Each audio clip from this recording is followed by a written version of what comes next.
Welcome to the Draft Brewery, where magical creations are made. Dr. Chris Baker, DC here. About to go over set review for Fate Reforged.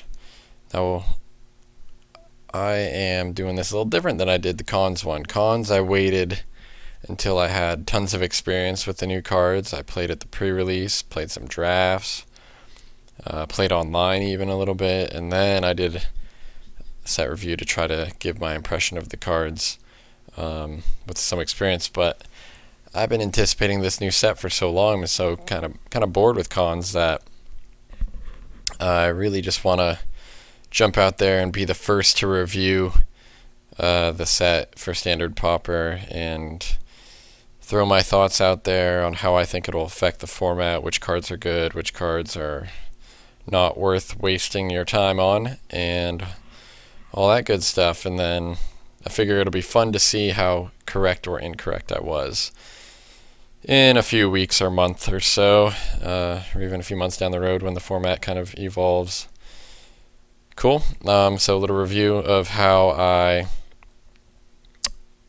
rank all of the cards. I basically use a 5-star ranking system, similar to the one LSV will use for his limited set reviews. So something is top tier, it's 4 or 5 out of 5. I call it BA, call it a badass, or build around card. Some of these cards don't have to be the most powerful cards there are, but they are a card that when you see it, you want to try to find other cards to synergize with that and kind of create a whole theme to your deck. So cards like this in the previous standard formats and the current standard formats right now. Heliod's Pilgrim, this card is not as busted as it used to be, but back when Ethereal Armor was around, Heliod's Pilgrim was a definite BA. Treasure Cruise is probably the biggest BA right now. Grey Merchant, probably like the second biggest BA. A Crone Crusader, I think, is a key one in terms of Red Heroic and all of the cantrip spells that let you go wide. Make a token deck that can also play like a heroic deck.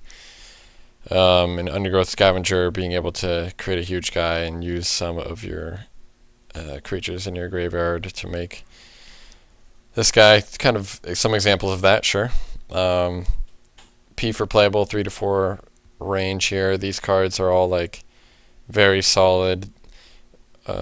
They go into not every single deck, but if you're playing white, you probably want to play a Crone Skyguard. If you're playing any ways that you can target it, because it's very mana efficient, can get out of control pretty quickly.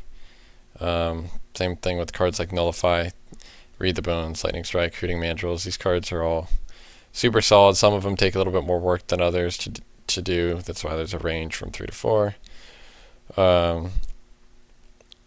Next tiers, 2 to 3, borderline playable. These cards are playable, and they can be good. Kill Shot, Negate, Bolt of Chronos, Invasive Species, they can all be good. But there's some of the time where they're just not exactly what you need, or they're a little too conditional, or a little underpowered. So that's why they get that rating. Borderline unplayable cards, 1 to 2 range. A lot of these cards, they get this rating because they're designed for the sideboard, and sideboard cards typically are so narrow that they can't be main decked, so they're barely playable in the fact that you don't play them main ever. And I have seen some of these cards people do play main, and they get away with it because the format kind of lends itself to that. But some people play Cancel, Feast of Dreams, and Scouring Sands. These cards just aren't super great in the format like right now, but against certain things they can be very good. Like an opponent could just not have enchantment creatures or not have auras, or an opponent could just not have creatures with 1 toughness or less, and these cards can just be more sideboard filler role. So yeah, so that's where most of those cards get that rating. And then strictly unplayable, these cards, there's so many of them at common that it's really not worth listing or mentioning them. That's why, that's what they deserve. They deserve nothing. They're just so bad. They're the skill testers that Wizards likes to print that are really interesting. I think a lot of what they do, or at least what I've heard, is like if all the cards, like all the commons, were really good, then it would be really hard to make your picks when you're drafting. And so if you have cards that are like significantly worse than some other cards, then it's easier to make picks, and it like helps newer players like kind of learn the difference between different power levels of cards and try to figure it out. But even bad cards that have situational upside can be used and sideboarded in and whatnot. So it's just a system. The numbers just help you kind of see how playable it will likely be, in my opinion, and then always listen to the commentary to see exactly why I think it's going to be playable or not playable. Okay, so right now I was all about this guy right here, the Mythic Spoiler. So let's just dive in. The way that they do it is they lay it out by cycles, so we can skip a lot of these sweet rares and mythic rares, uncommon dragons, siege rhino, enchantments, all these things. When we get to the commons, let's start chatting. Alright. Cycle number 1 at common is the rune marks. All 5 colors have them represented. They're 3 mana +2/+2 auras, and depending on the other 2 colors, they grant an ability. So in Abzan, if you control a black or green permanent, the creature will also gain vigilance, and so on and so forth for each of these cards. You can read them, but there's one that I think stands out way above the rest for standard Pauper. Take a second, try to pick which one you think is actually playable. Alright, and it's right here. It's Jeskai Runemark. Jeskai Runemark is a playable card because White Heroic is the best heroic deck. An aura belongs in a heroic deck, and all it cares about is having a white permanent, which you'll have a white creature. If you put this on it, getting evasion is very relevant. I see this being just very nuts with the Ganaban Trailblazer. That card just wants power, and its toughness is already so high, it's actually very hard to interact with in the early game. And so I've been having success with it lately, just putting, Inferno Fist or Molting Snake Skin on it. And none of the red removal can deal with it, so you're forced to either play, something like a Bounce Spell or Feast of Dreams or something like that to deal with it. So yeah, I think Jeskai Runemark is playable and will be pretty good in at least white heroic, as we can see right now. You could play it in a red heroic splash blue, but that deck doesn't exist, but it could. The second best card, and it's like a huge drop off, is Mardu Runemark, mainly because again white is one of the colors that it goes off with, and the creature gains first strike, which is pretty good if creatures would have traded, but then they don't because you gotta have first strike. It's alright, but there's better cards than this for 3 mana in a heroic deck. One of the problems with heroic decks is you need to protect your guys almost at all times, so you always need to have at least 1 or 2 mana open for God's Willing, Johnny's Presence, Feat of Resistance type things. So the cheaper your heroic enablers are, the better. So I don't even see Mardu Runemark as being very playable at all. I'd call it this might be a borderline playable. Some people might play it, but I don't think it'll be very good, and none of the rest of them are very good at all. Vigilance, Death Touch, and Trample, requiring another colored permanent.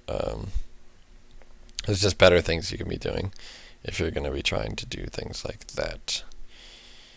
So the rest are, they're all borderline playable. They're not completely unplayable. They are okay.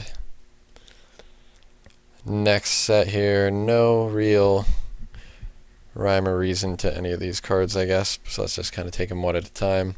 Abzan, Advantage, Target player sacks an enchantment. Bolster 1. Uh, if they have 1 enchantment, I guess it's pretty good. And they can't protect that enchantment in any way. So if it's an enchantment creature, they can't protect it with like, if it's Hopeful Idol, they can't protect it with God's Dwelling or whatever. So, it gets around that, but that's very niche, and Bolster 1 requires you to have a creature in play already, and that's kind of marginal as well. So I'd say borderline playable, might be a sideboard card, but probably not too special. Aven Surveyor, 5 mana for either a 3/3 flyer or 2/2 flyer bounce. It's basically a more expensive Mist Raven, which I think is a good card, but there's no flicker and effects in the format right now, and he's very small and very easy to kill. A little too expensive for just the effect of bouncing a creature, which is good.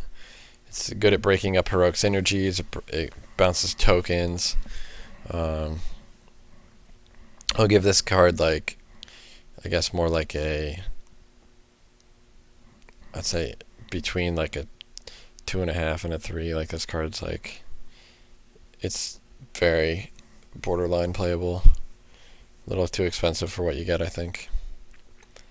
Alicia's Vanguard. 3/3 for 4, dash for 3. Not what I'm looking to play in black. In black, right now I'm looking to play permanents with Grey Merchant, and while hitting them for 3 seems okay, he just doesn't do enough. So this card's, in my opinion, strictly unplayable for standard Pauper. Bathe in Dragonfire. I think this card is perfect for what a blue-red control deck needs right now. The biggest problem they have is they have Magma Spray and Lightning Strike, and they have no way to deal with something like a Laguna Band Trailblazer with 1 card, other than bouncing it. It also kills, Grey Merchant, Scholar of Atheros, stuff like that. Pretty solid card here. It does cost 3, it is sorcery speed, does only target creatures, but it's filling a niche that that deck and other decks I'm sure could make use of. Compare this card to Flame Slash, which used to only cost 1 red for this effect, and you can really see how removal is just getting more expensive, which is why all these small, cheap heroic decks are pretty high on the rise popularity wise right now. So I think this card's playable. It's just kind of like a role player. It's in between somewhere between a 3 and a 4. Anak Guide. It's either 2/2 for 2, or you get to find a basic land and put it on top of your library. So it fixes mana, but you lose your draw step for it. I guess that's okay. But if you're doing that, you only got a 1/1 for 2.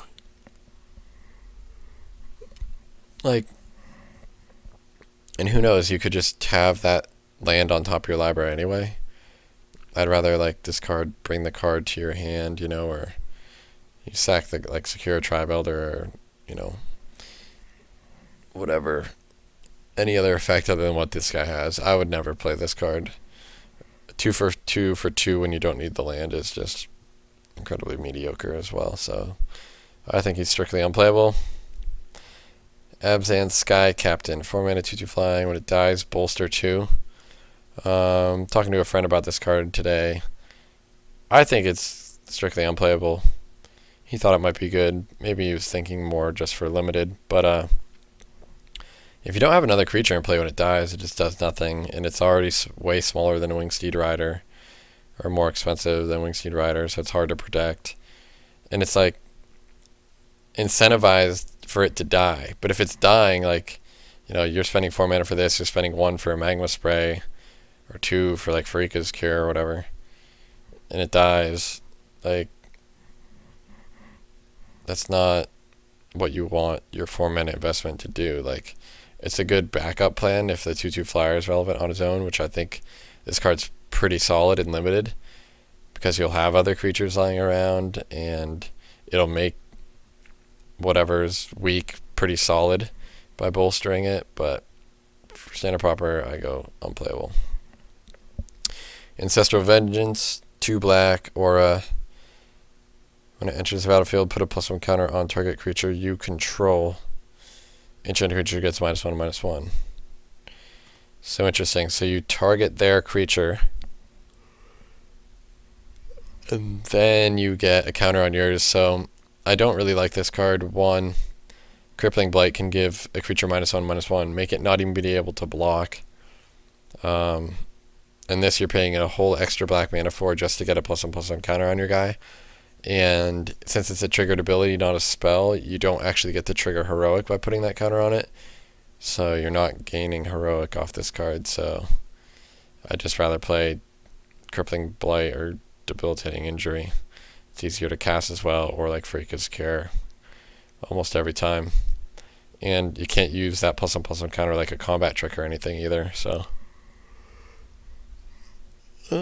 it could be good for Devotion. It is 2 black, and so if you're just trying to like make their guy a little smaller and then grow your team and then have 2 black for Devotion, I guess that could be okay. Problem is, again, God's Willing Feeder Resistance, they're just gonna like name pro black eventually and it's gonna fall off. So I'll give this a borderline playable, somewhere between probably the low end, but it's probably like a 1.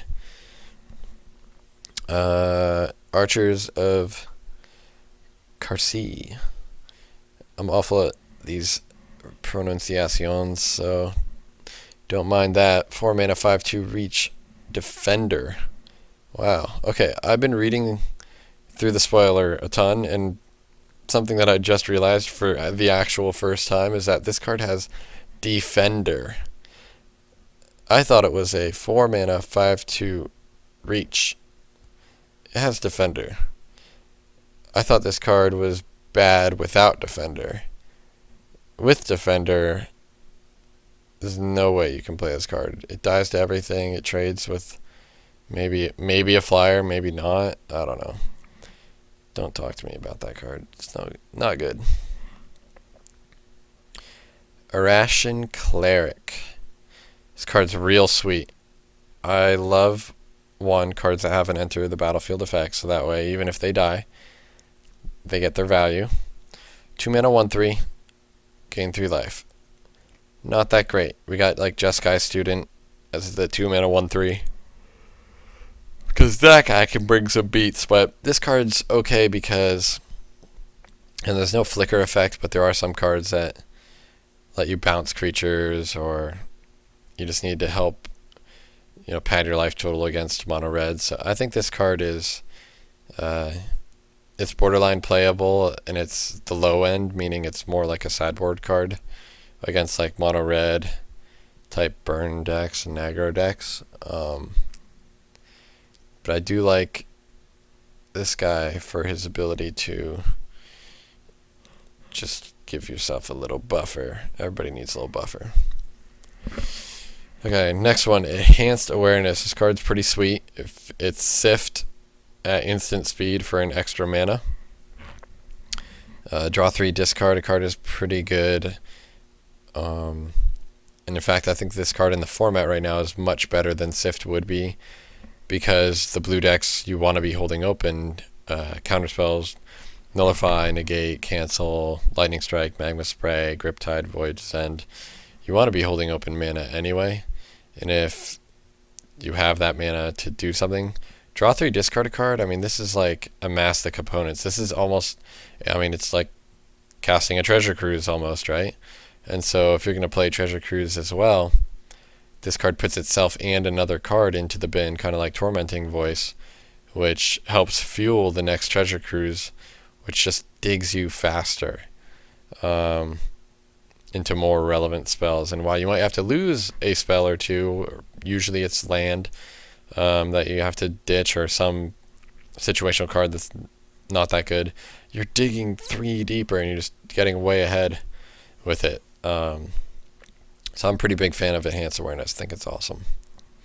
So that's a strong, playable, close to a 4. You probably don't run like 4 of this card in many control decks, but because Treasure Cruise kind of has that role, but I can see like 2 or 3 of this card really breaking the mid game.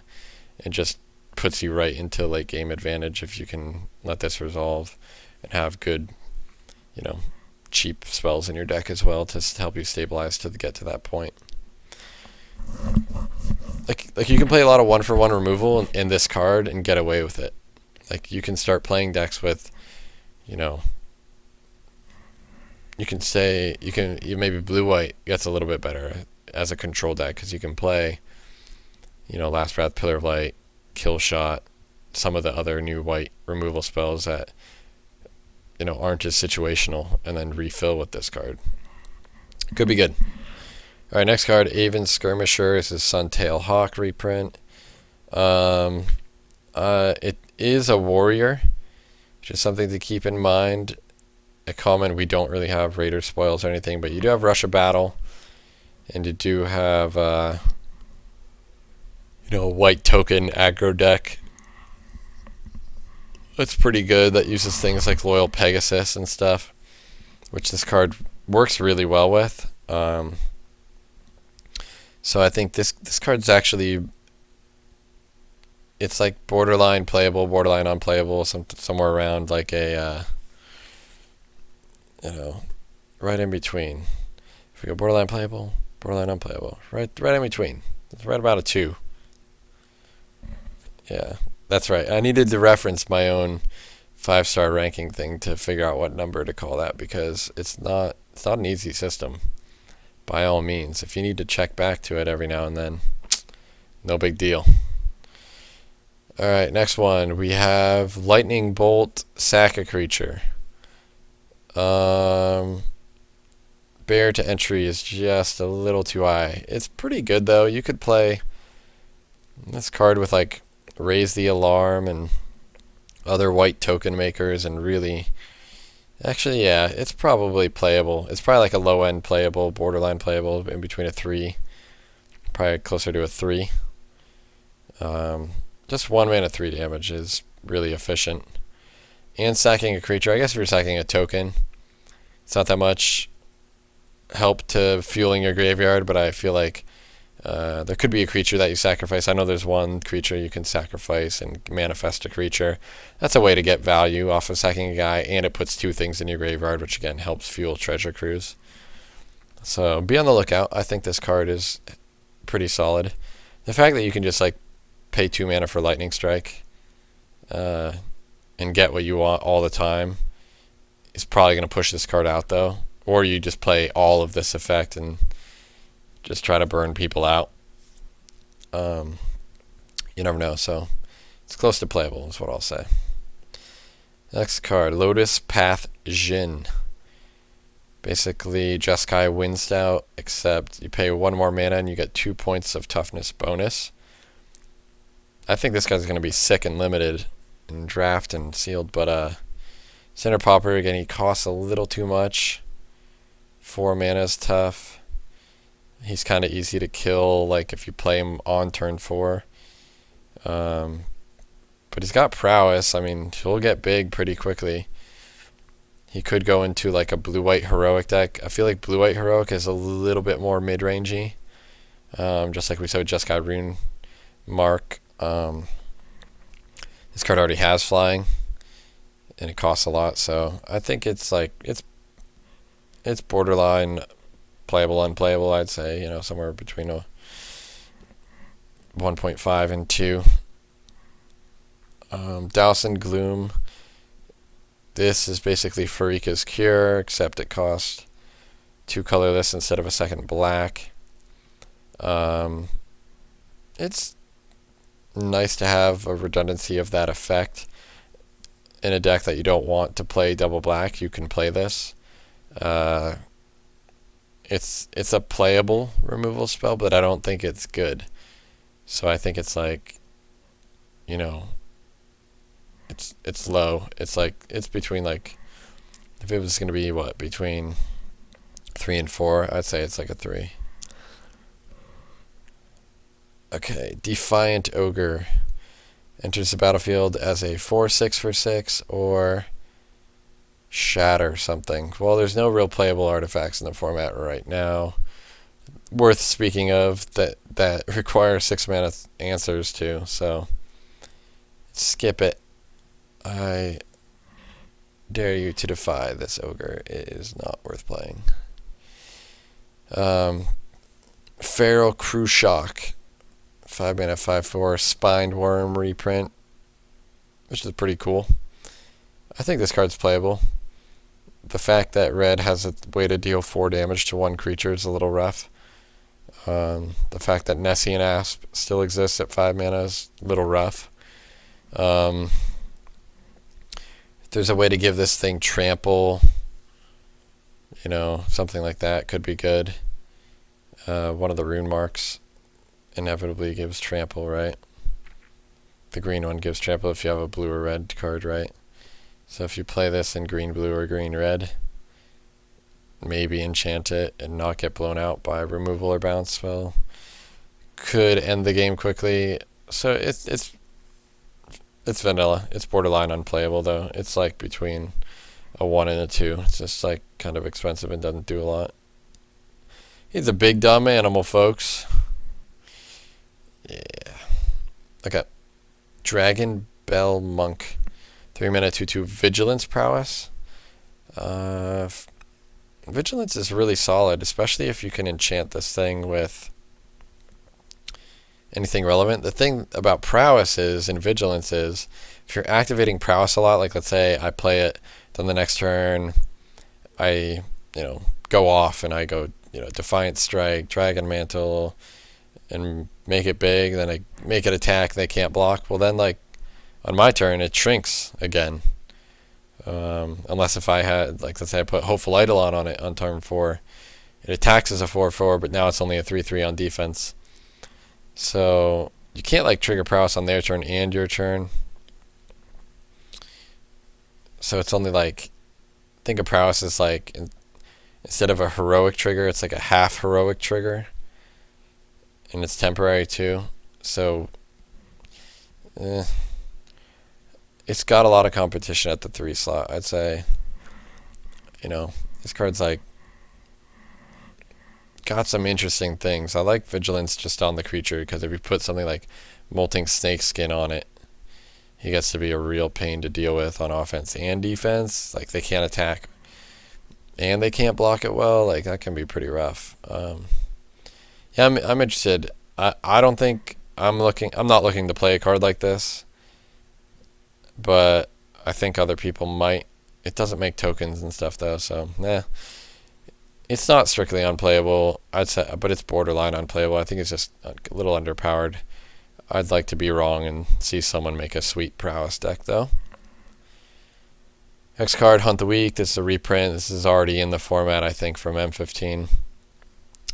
+1/+1 counter on a guy and then fight, which enables heroic as well, but too slow, too situationally, sorcery speed, blah blah blah. I'm gonna say strictly unplayable. Rashaka's Disdain. Counter target spell. This controller pays 1 for each card in your graveyard. So on turn 3, if you haven't cast anything yet, this is a complete blank. Yeah, that's not what we need our cards to do. First off, even if this card cost 1 blue and nothing else, still, I don't even know if it's playable. It's probably playable at that point. But for 3 mana counter spells, if you're going to pay 3 mana for a counter spell, you better make sure you darn well get your spell. You got to get your man if you're going to pay that much. So strictly unplayable. Map the Waste, 3 mana, Rampant Growth, Bolster 1. Like, Bolster 1 does not deserve an extra mana. If you're needing Rampant Growth in your deck, you need it on turn 2. You don't need, like, this 3 mana thing. So yeah, that's strictly unplayable. Siege Mastodon, Thraben Purebloods, Great Horn Crew Shock. they're just a happy family. This beast will not see the light of day anytime soon. Refocus. Now this card would be sweet, but they should, like, what is the picture of this person, like, holding their head? Does that imply that Mr. Miyagi just slapped him in the back of the head? I hope it does. But I really wish I could have seen, like, an action shot of, like, you know, the back head of this young Padawan getting slapped in the back of the head. It just needs to be, like, part of the action shot here, I think. It's like, must stay focused, Daniel-san. But yeah, this card's pretty good. Enables heroic. Untap is a nice way to ambush something on defense. You can get an inspired trigger that way. You can also get another retraction helix use out of a card, which we were missing ever since Hidden Strings has been missing. So that card's it doesn't go in every deck. It needs to kind of be a heroic deck, I think, but it's still a playable card in those decks for sure. So probably low end, you know, kind of like 3.5, mid range, something like that. Gore Swine, 3 mana 4/1. If your payoff for enabling Ferocious was really high, then this card might be good, but when Raise the Alarm and, like, anything on the ground trades with it, it just doesn't quite get there for me. So there's haste creatures too, that 3 mana in red, like Minotaur Skull Cleaver, like just get your 4 damage hastily, you know. So that guy's unplayable. Return to the earth, artifact, enchantment, or creature with flying.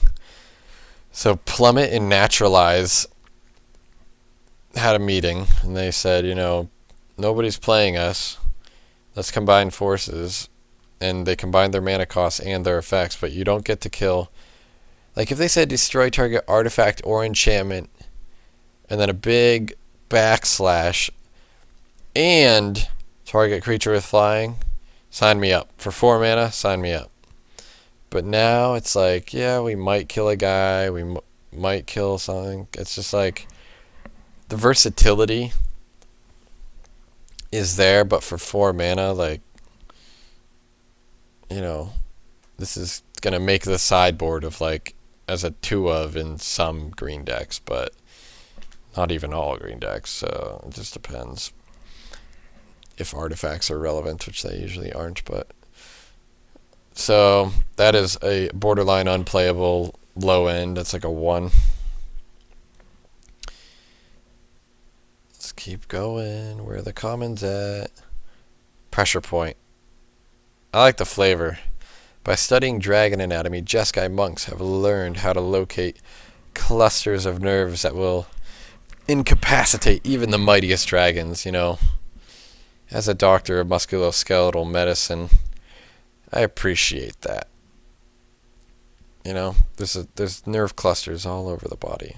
It's a lot of Muay Thai fighting. If you know how to hit people in the right spot, boom, they'll go down. Just got to know that anatomy. So tap target creature doesn't really help heroic too much here, but it replaces itself and it draws a card, you know, so this is for the prowess deck, really. Gets rid of their blocker, and now all your Jeskai students and Jeskai Wind Scouts, all that stuff, are hitting for a lot and not being blocked, which is pretty solid. So that card's playable, probably like a low end. Again, kind of like a 3.5. Next is Sultai Skullkeeper. Can't remember what it was called, but this card, functional reprint from Dark Ascension, 2 mana 2/1, mill 2. They had flashback and self-mill stuff, so you could really get value. This is just like, you know, making Treasure Cruise or some other delve spell cost 2 less, which is actually pretty solid. 2 mana 2/1 though, in blue, like, doesn't really need it. I'd rather just play removal spells and try to disrupt what my opponents are doing, because, you know, they play a Crow and Skyguard in the Chosen by Heliod. This doesn't really do anything. And the fact that it can attack for 2 a little bit doesn't really help, me slow it down. So interesting card, but I think it's a little low power level. I think it's playable in some decks. I just don't know what. So I'll give it a borderline unplayable rating of a 1. Right? Bup. 1 to 2. Yeah, give it a 1. Reach of Shadows. 5 mana, destroy target creature that's 1 or more colors. So this does not kill morphs. It does not kill artifact creatures, both of which are not very popular, so it doesn't matter. It will kill most things, but Flesh to Dust already exists and almost nobody plays it. And that card lets them not regenerate, so it stops things like Servant of Timuret and Molting Snakeskin. So yeah, this card is just... it's strictly unplayable based on the fact that if you want this card, you're just going to play Flesh to Dust anyway. 2 mana 2/2, when it dies, deal 2 damage to you. Like, come on, Wizards. Like, I'll play this card in limited because, like, every now and then you'll have a red aggro deck and you just want that curve filler, right? But he doesn't have to burn you. He's on fire. He's already burning himself. He should just kill himself. You don't have to burn its controller. That's just mean. Don't play it in constructed formats. It'll burn you. Sandblast. Alright, I kind of alluded to this card earlier in blue-white control with the what was that card called? The sweet blue card. Where's the sweet blue card? It's all the way at the top here. Gotta learn the names of the cards. Enhanced Awareness. So, Sandblast blue-white control deck with Enhanced Awareness could be pretty good. Because when you hold up 3 mana, you could have Kill Shot. But that only deals with attacking creatures. This also can stop blocking creatures. So, also if you're very aggressive in some sort of white heroic deck, it's not bad. If you're like straight white and you don't have access to other color removal spells, you at least get this. Maybe they block and then they try to God's Dwelling their guy and you can Sandblast it in response. 5 damage is a lot. It's super conditional though. And 3 mana is kind of hard to hide. But it's a way for white to get a unique effect that it doesn't always get. So I think this card's playable, but there's a lot of better options out there. So it just depends on if you're mono white and you need this type of effect where you're not getting it in other colors. But it's like a low end playable. It's like a 3. Whisk Away. Oh, this card's pretty sweet. It's instant speed version of Time Ebb, but it has to be attacking or blocking. So it does cost 1 less than a Griptide right now. It does cost 1 more than a bounce spell, but you deny them a draw step, and we've seen this card, a version of it, in Azorius Charm recently, which was an uncommon. It had other modes, but it's pretty common situation to not be able to play around an effect like this when you attack into 3 mana.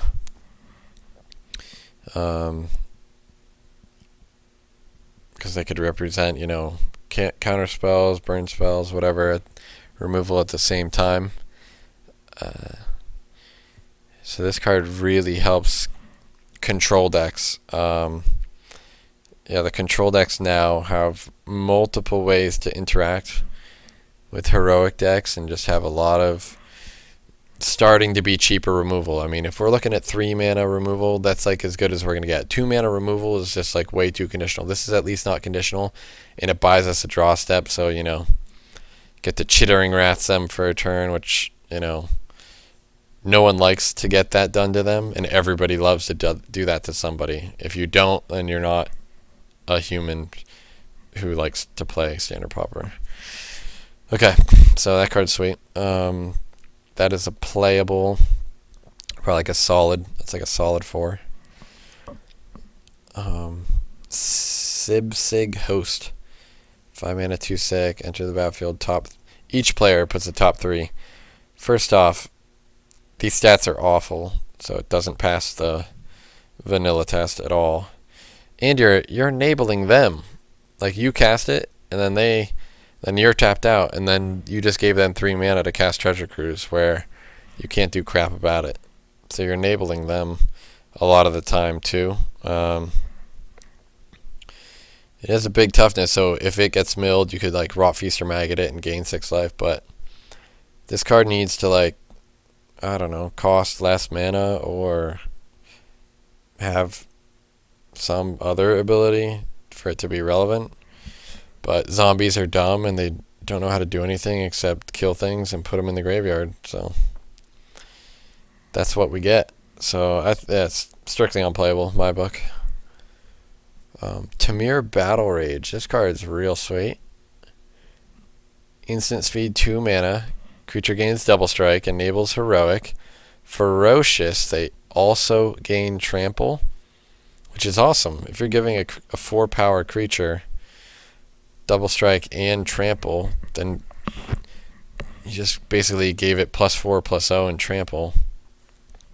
At minimum, double strike will also eat creatures, so it won't die as easily, and it scales, as you increase its power. This card's just very sick in the right circumstance.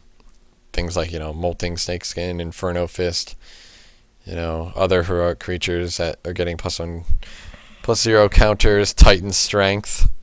It's just huge blowout. It gives just like Titan Strength the guy, then Tamir Battle Rage it. Like, you deal so much damage. I like this in a red heroic deck of some kind very much. So again, very solid playable. Give it a 4. Next, Sandstep Outcast. 3 mana, 2/1. It's Human Warrior. It's either going to be a 3/2 for 3 or a 2/1 and a 1/1 white spirit flyer. The flyer is not a warrior, so it doesn't get those bonuses. I like it in a white token deck. I like a 2/1 and a 1/1 flyer. It's pretty solid. It helps with Convoke for like triplicate spirits. I don't really think you're going to be choosing the 3 mana 3/2. That's like underwhelming a lot of the time. It's just a little underpowered compared to like Mardu Horde Chief or whatever. But it does make 2 guys, and I'm a fan of things that do that. So it's I think it's borderline playable. Give it like a 2 or something.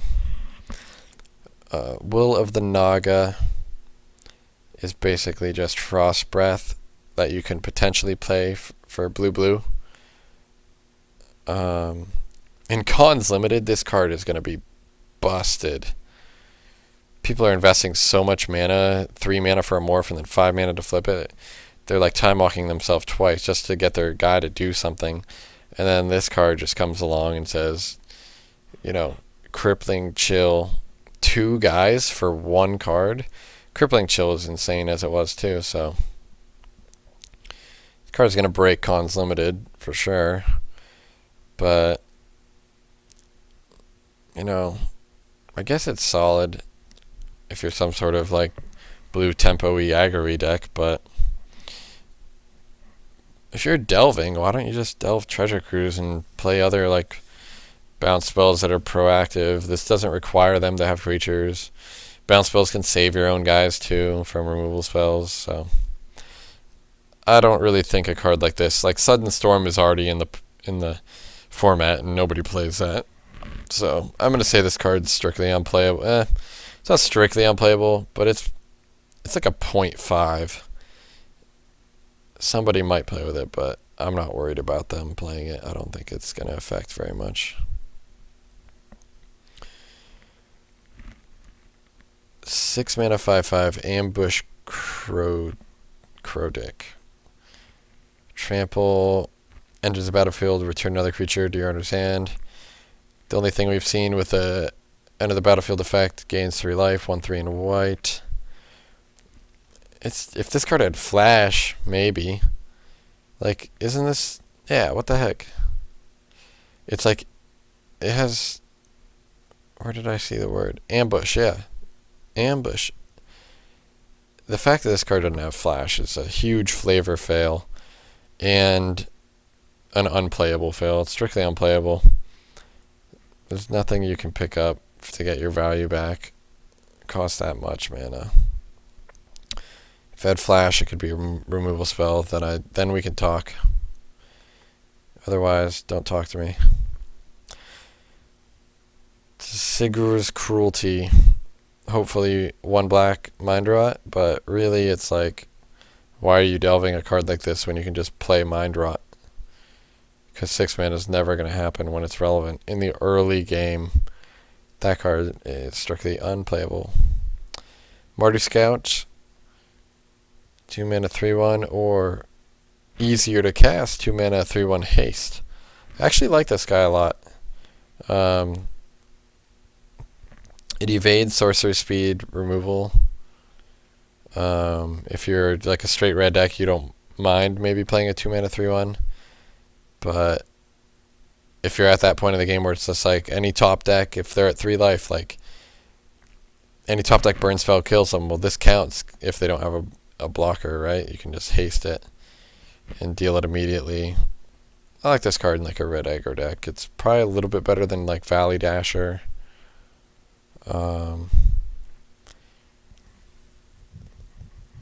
It's close. Yeah, I think it's like borderline playable, probably a little low end. Boom. Yeah, I think it's low end. I'd give it like a 2. But it could be good. In that type of dumb aggro deck. Typhoid Rats is already in the format. This card is in M15. It's already very good. It forces a lot of decks to either kill it or trade with any of their big guys. It's better when green is better, and green's not that great right now. A lot of people are playing token decks or removal for these things.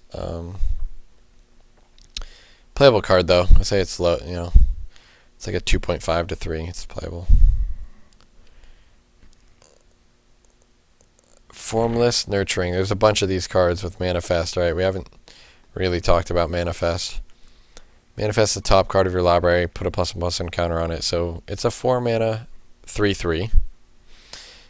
Manifest cards, if you don't know what they do, they're basically like a morph, except the top card of your library could have been a creature, could have been a spell, could have been a land. So if it is a creature, you can flip it face up for its converted mana cost, so you can unmorph it. If you do that, and it was a sweet card, Nessian Asp or whatever, then it's a Nessian Asp with a +1/+1 counter on it that you can kind of ambush people with, but it costs a lot of mana,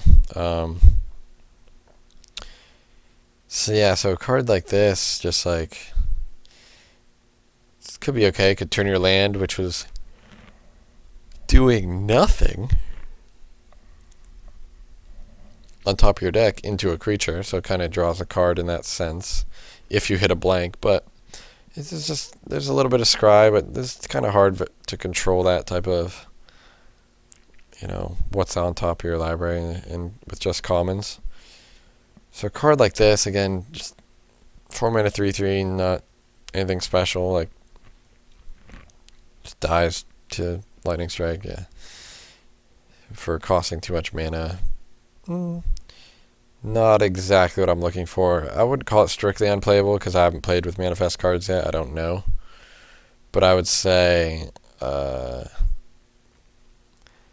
it's close. It's probably like a 2. It's probably like in between, an unplayable and a playable. Time will tell. Those ones I'm not 100% sure on. 2 mana Solitary Emissary. When it dies, manifest the top card of your library. Yeah, so this is the card that I was thinking about when you have the Lightning Bolt card, that you can sack this guy, manifest a guy, and Lightning Bolt something. That's a good deal.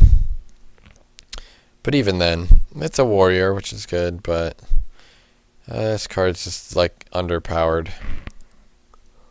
I'd rather have a Death Touch creature, because I'm not guaranteed that this traded for anything of value as a 1/1. I'm not guaranteed that the 2/2 trades of anything of value. So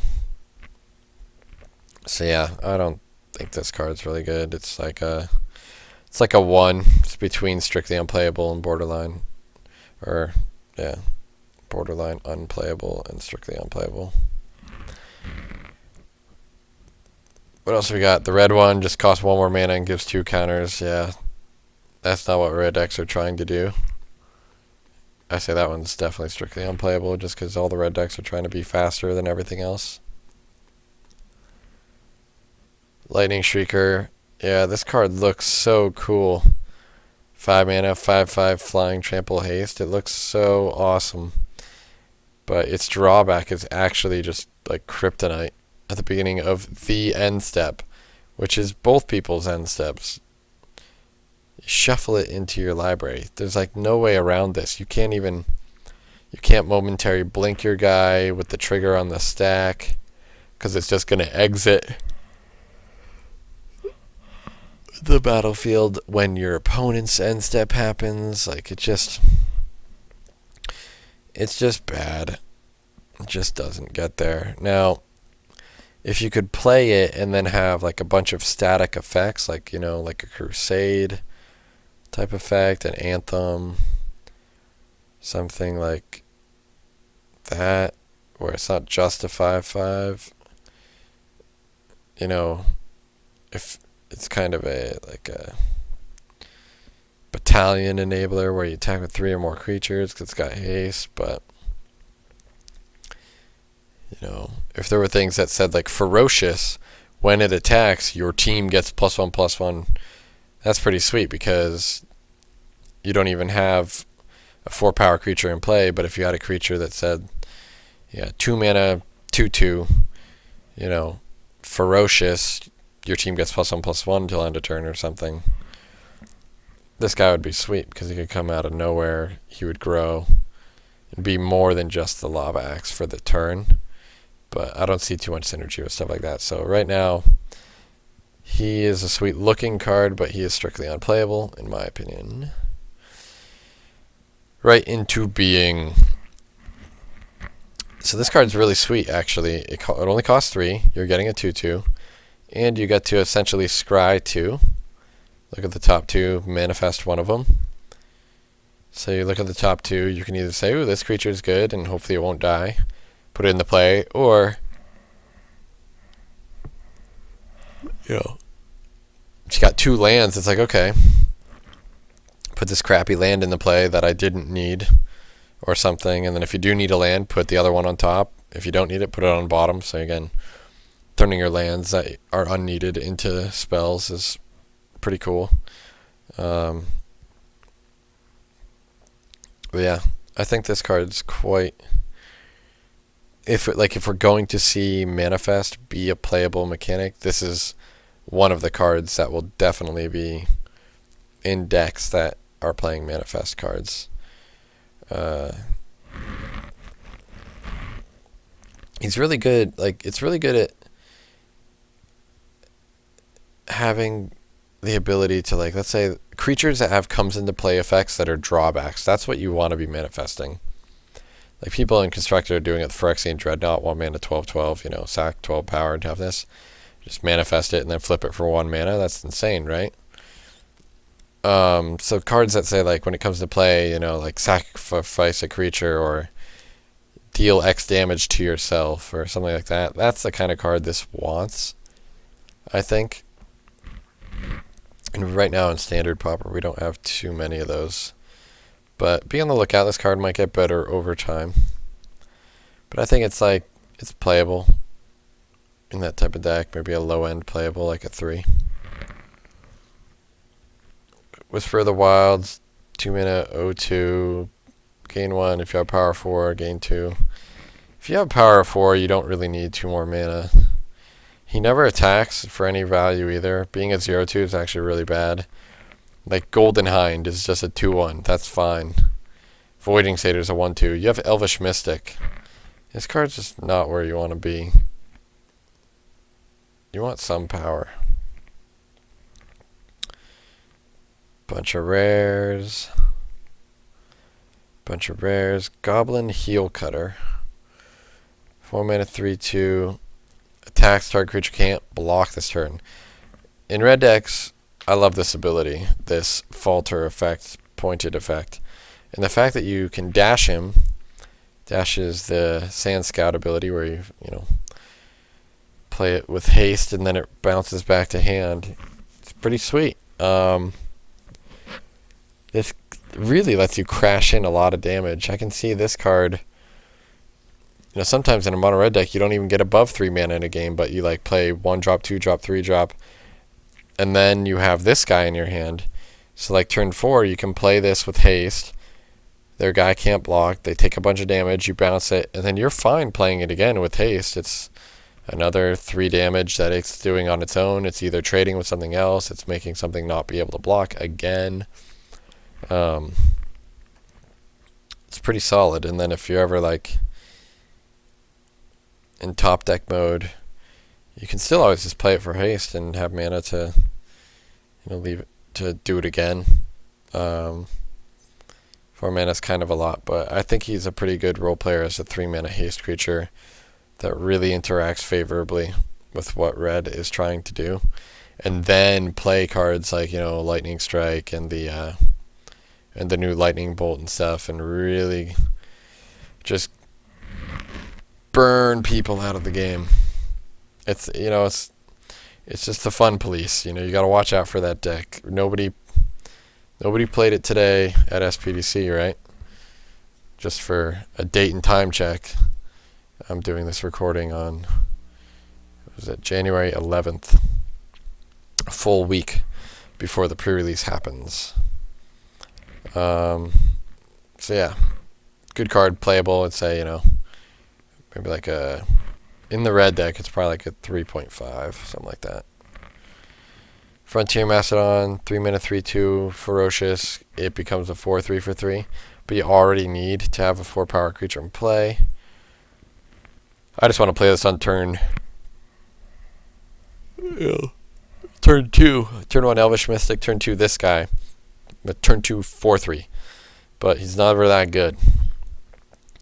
So in that sense, again, strictly unplayable. My book, just not big enough. You have a 3 mana 4/2. It's a guaranteed ferocious enabler in Alpine Grizzly from Cons. So Soul Summons, 2 mana 2/2 manifest. That could be playable. Again, unsure how good manifest is. If it's a land that you didn't need, it's fine. But I don't know. I think it's weak. 2 mana 2/2 with like potential upside, but it's random, so it's hard for your opponent to play around though. So when you do have like a 3-drop underneath it, the problem is you're not getting the comes into play effect of like a token maker like a Mardu Horde Chief in white. So yeah, I don't think I'm a huge fan, but I'll just put it between a 1 and 2, borderline unplayable. That's where I'll just call it. I really don't think it'll be that big a deal. Jeskai Sage, 2 mana 1/1 prowess. When it dies, draw a card. I like this again for if there's a prowess deck out there with all the heroic enabler type effect cards. It's a little weak. It's a little easy to kill, but it does grow. And it does replace itself, but you really don't want it to die. If it's dying, that's bad. So same thing with like Fate Foretold in a blue-white heroic deck. I don't really like people playing Fate Foretold. It doesn't do anything else. Like at least Dragon Mantle, Scourge Mark, Chosen by Heliod, like affect power and toughness or can deal damage. With Dragon Mantle activation. But drawing a card when it dies, it's kind of like, yeah, that's okay, but we don't want it to die. We'd rather just win with it not dying ever, and then I'd win really quickly. So yeah, this card's like a 2, I think. It's like borderline playable, but low end. Gurmag Angler. This one is huge. 5/5 delve for 7. So you could pay 1 black for this if you're delving. Again, if you're delving in black, you have to be enabling it somehow. 5/5 is real big for like the mono black deck, but I don't really think it needs this type of effect. If you're delving, just play Treasure Cruise and Gray Merchant. So yeah, he's very big. Zombie Fish is very big. If you haven't seen Sharknado, my roommate made me watch not just Sharknado, but the second one. The title of Sharknado 2 is Sharknado 2, the second one, this weekend, and I am all sharked out of basically zombie fishes eating people in tornadoes. It's actually pretty hilarious, but kind of a joke, kind of like this card. Like someone's gonna play it. It's gonna be a huge 5/5, and I'm gonna be like, oh no, and then you just like bounce it, or my heroic creature is like huge already compared to this 5/5. 5/5 is big though. It needs a little help. I won't call you strictly unplayable, Mr. Zombie Fish. I'll say borderline unplayable. Let's give it a 1 or 2 or something. Hooded Assassin. 3 mana, 2/3, or 3 mana, kill a guy that was dealt damage this turn. Alright, 3 mana, 2/3 is strictly unplayable. So how about 3 mana, 1/2, can kill a guy if it was dealt damage. So you have to either attack and have them block, and your guy, they bounce off each other, or have a pinger. Like, this card's sick if there's a pinger in the format where you can target the creature and then finish it off with this, but this card requires so many things to go right just to kill a guy, and your bonus for killing a guy is a 1/2 for 3 mana. It's just sorcery speed awfulness. This card's strictly unplayable in my opinion. Don't play it if you want to kill things. If you're going to be an assassin, just don't hide. Ever heard of hiding in plain sight? Don't put the hood on. If you walk around with a hood on like you're from Assassin's Creed, you stand out like a sore thumb, dude. Just chill out. Just blend in. Unplayable. Whoa, these dragons are not meant for standard Pauper. Here we go. This cycle of multicolored enemy color things is actually pretty cool. Harsh Sustenance is really sweet. It's like Massive Raid. Deals damage equal number of creatures you control, but you also gain life. Now it does say deal damage, so you can prevent it. If you target a creature, you can give it protection.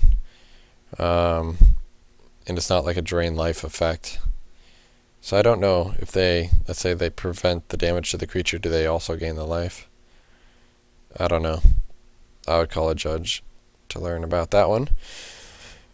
But this card's just great, black-white sort of warrior deck where you have a lot of tokens, triplicate spirits, raise the alarm. The 2/1 that makes a 1/1 flyer, Mardu Horde Chief. Just play a lot of dudes, and then this card goes pretty bonkers. If you target it on average for 4, 3 mana, deal 4, gain 4, that's insane at instant speed. So as long as they aren't playing cards like Fester Gloom and Scouring Sands, this card's going to go off. It takes a lot of work to set up, and your cards have to not trade, but I do like it, and I think it's quite playable. It's almost like a build around me card, but it's too situational to go all in on just this card. You'd rather just be attacking with tokens, triggering a raid, and playing Inspired Charge to kill them to the point. But this card's great when they let's say they have a lot of blockers out, and now they stabilize at 10 life, and you can make creatures, but you can't attack through anything.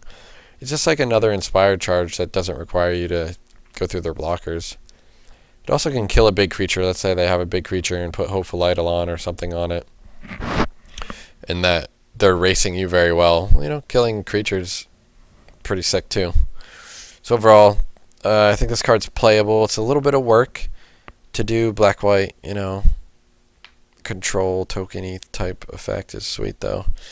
So I say it's playable. I say it's like a 4, something like that. Cunning Strike. This card's pretty cool. Deals 2, creature player draws a card, but for 5 mana, you're not killing very many relevant things. You're not like dealing that much damage to be of relevance, you know. And drawing a card is just like, what if this gets countered? You just didn't do very much of anything. I think it's just too expensive. There's too many cheap answers. If you're going to be playing blue-red, I don't think you can afford to play a card this low impact. So I'm actually calling this guy strictly unplayable. I would not play it. I think somebody could play it, and they can get some value out of it, you know, in a prowess deck or something, but I don't think it's going to be scary or that impactful at all, so we'll give it a 1, you know, unplayable. Grim Contest, this card's really cool. Lets people, you know, fight with their butts instead of their power. Pretty good if you like make a 0-4 on turn 1, you know, or a 0-5 or something on turn 2. Pretty good in Sultai as well. It's I think it's actually really good in Khan's draft for like Sultai and Abzan because their creatures have really high toughness and they can fight with other creatures. But it does cost a significant amount of mana. The fact that his instant's pretty solid too, though. Standard Pauper, this card is just too situational. You're just never gonna, you know, get the. So many things have to go right for it to have the effect that you want. And so, again, this card's like, just like Cunning Strike, they're not strictly unplayable. You can play them if you're playing black-green, but they're between strictly unplayable and borderline unplayable. I'll rank them 1. Warflare, +2/+1 untap. Inspired Charge is the same card for double white. +2/+1. They don't untap, but they don't force you to play a second color. White-red could want this effect, though, if you're going to play white-red tokens with like a Crow and Crusader and a bunch of Heroic Enablers plus tokens. In that deck, this card would be good.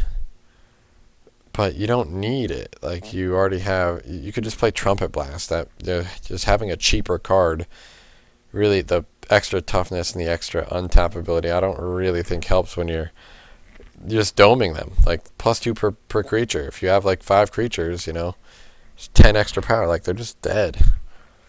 So while I think this card is good and will, again, be busted in Cons Limited for sure, it's not. It's the same. It's strictly unplayable, borderline unplayable. Mainly for this reason. There's other cards in the format that are either cheaper, easier to cast, or just enough. You know, if you are playing white-red and the mana cost is not an issue for you, then you're getting an extra point of toughness and an untap for free. So you might as well at that point, and then it's very good when you compare it to those other cards. So, I'll give it maybe between a 2 and a 3. I see how quickly I change my mind. I just talk to myself and change my mind on the fly, just like that. Ethereal Ambush. Again, talking to a friend about this today, he thinks it's really good. I, again, don't think so. It is sweet that it's kind of like Flurry of Horns and Rise of Eagles that you can play. You can get 2 cards out of this one, and if you happen to hit a creature, that can be pretty sweet. And it is instant speed, so you can hold it up. So I like flash creatures a lot, but you're not flashing and ambushing very much with just 2 2/2s. This card's gonna be playable if green-blue somehow has a playable version of a deck, but I really don't see it, at least not right now. So I'll give this card again another between a 1 and a 2 maybe, I'll give this borderline unplayable. Somebody's got to prove me wrong. But again, that's why I'm making these predictions now when I haven't seen them in action. You know, maybe this card is really sweet. I mean, it is good against 1-for-1 removal. And then, like, maybe they do go for the removal spell because they think you just have a 2/2. Then you flip it up and it has, like, 4 toughness, and now you just, you know, burned their removal spell. Yeah, it's probably better than I think, but I'll have to be proven wrong. And then I'll be happy about it. All the other cards are uncommon rare, except for we're getting reprints of functional dual lands. The Refuge Gain a Life lands, which we already had before, and these things are all, you know, obviously playable and very good in 2-color decks. Replacing the Guild Gates, gaining life, pretty sick. The only other cards to review are the basic lands, so the new art. All my friends that I've been drafting with, at least from the pre-release of cons, were really impressed by the art of the lands, so if I had to vote, you know, top shelf or bottom shelf, which one's better? Who did it better? I like the clouds here. This, I don't know what this is. It looks kind of dark and scary. This card actually looks white. This card looks like it's about to get taken over by the swamps. So I like bottom shelf for plains. Top shelf, bottom shelf. I like these shards. These things look like, you know, Elsa from Frozen's castle. Like she's doesn't want anybody to mess with her. But the overall blueness of this sky and the mountains and the water looks really cool too, though. That's a tie. I could play with both of these and they're equally as good. Let's see. Bottom shelf for sure. I like the reflection of this green little citadel clock thing. This one's a little dreek, little bleary. Bleary. That's not a word. Dreary. But yeah, this one looks cooler. Mountain. This is stupid. It's just like a little mountain hole thing. I don't know what that is. This looks really cool. Little foggy. Little mountain village. It's got some sweet little Asian architecture thing going on. Bottom shelf. And then here, like, look at the colors. This thing pops. This green shines. This is foggy again. It's like the swamp. These two are like the same artist probably. Whereas these two are probably the same artist too. I like this one. It pops. It's got that flashy green color. Alright, well that's more than you even thought you were going to get. That is basic lands, since they are technically common. And all the other standard Pauper reviews, we just don't even care. We skip all the mythics and rares and uncommons. So the last thing to go over, I made a list of color rank based on the amount of impact I think the color will have in the format. So this is my rank. I think green is the worst, evidenced by the fact that almost none of the cards in there in the set were playable in my opinion. Black was the next worst. White was the next worst. Red second. Blue first. So yeah, I think I'll just go through the top 10. Top 10, as you'll see,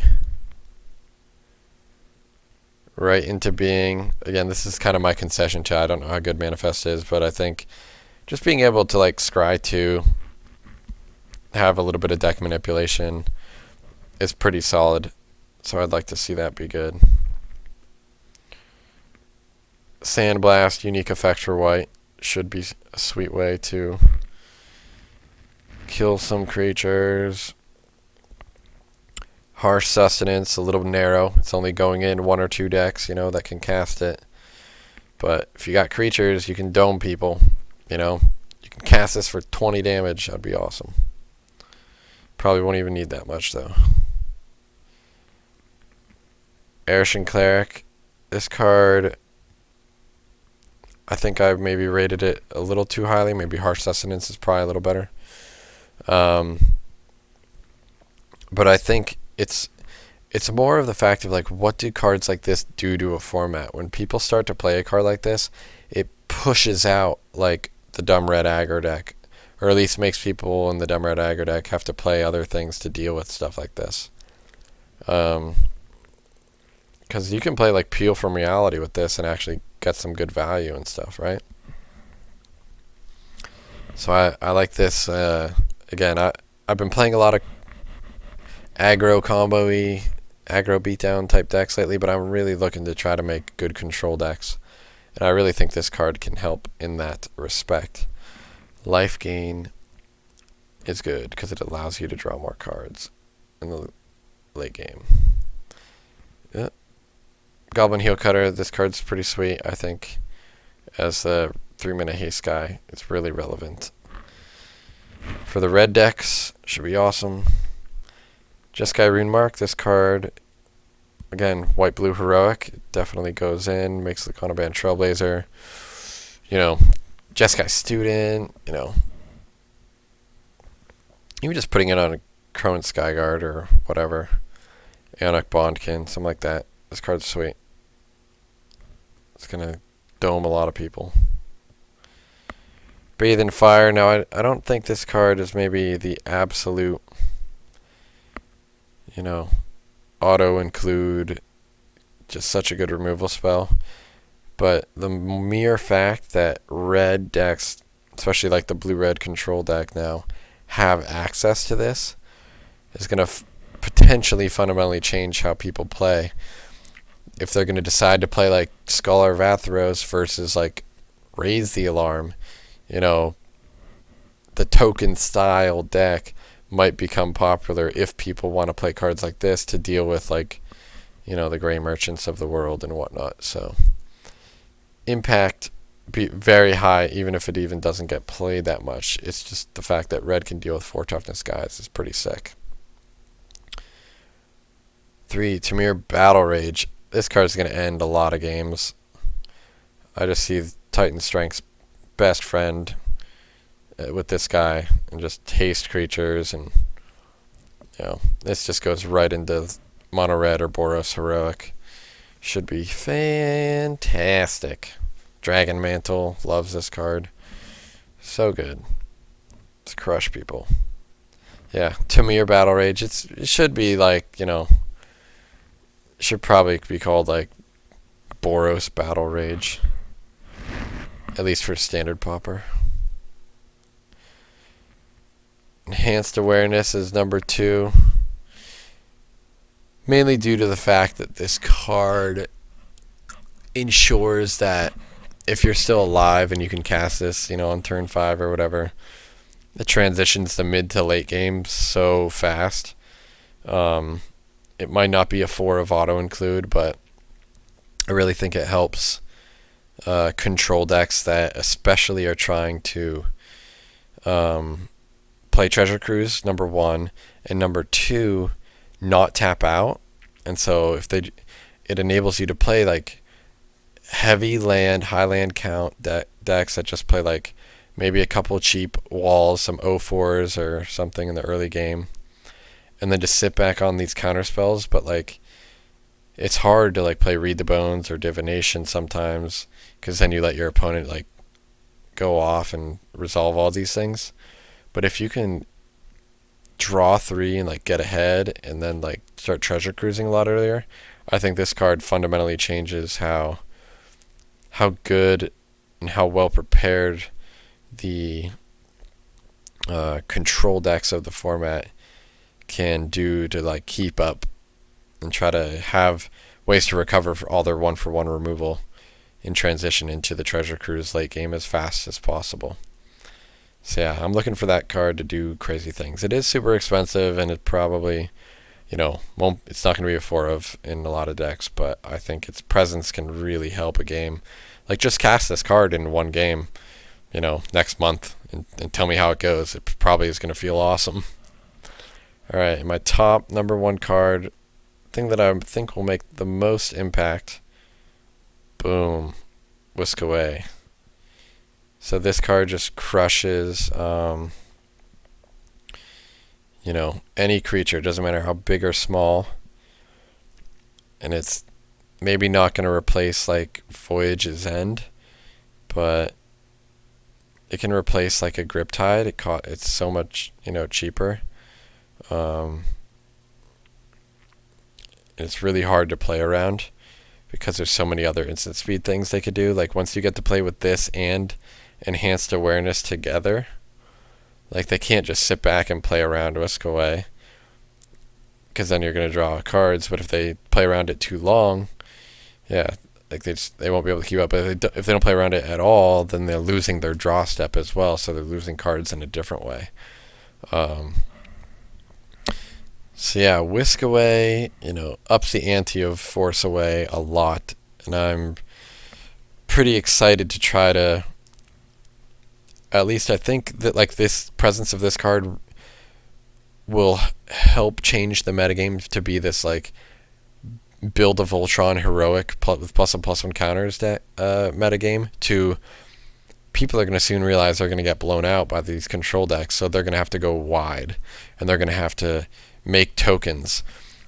And so the token decks should actually probably be the best decks to beat the control decks to start.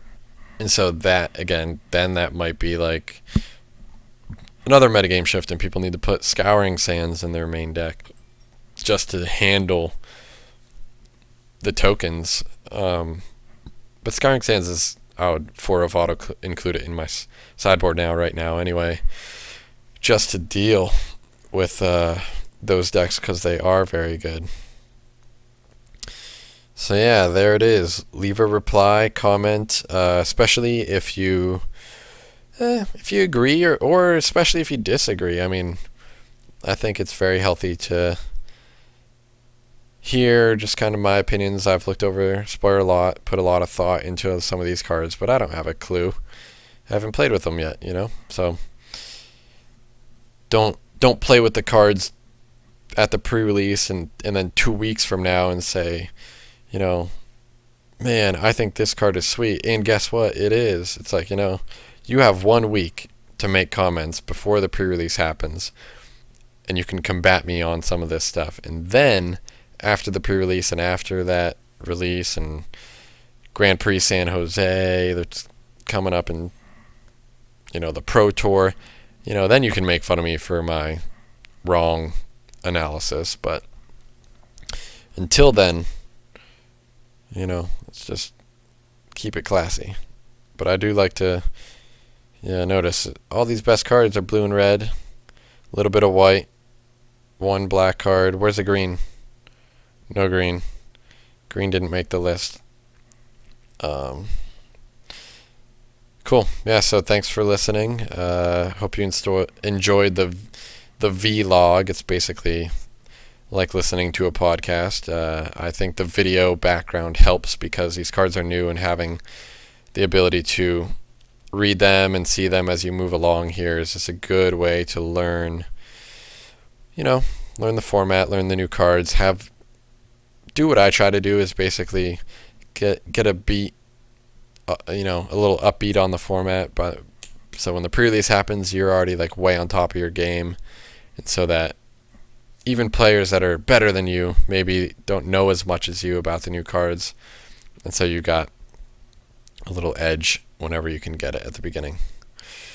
Cool. So yeah, if you got any suggestions or comments or ways to improve me doing this, I'm all ears. I'm just trying to have fun getting my thoughts out there.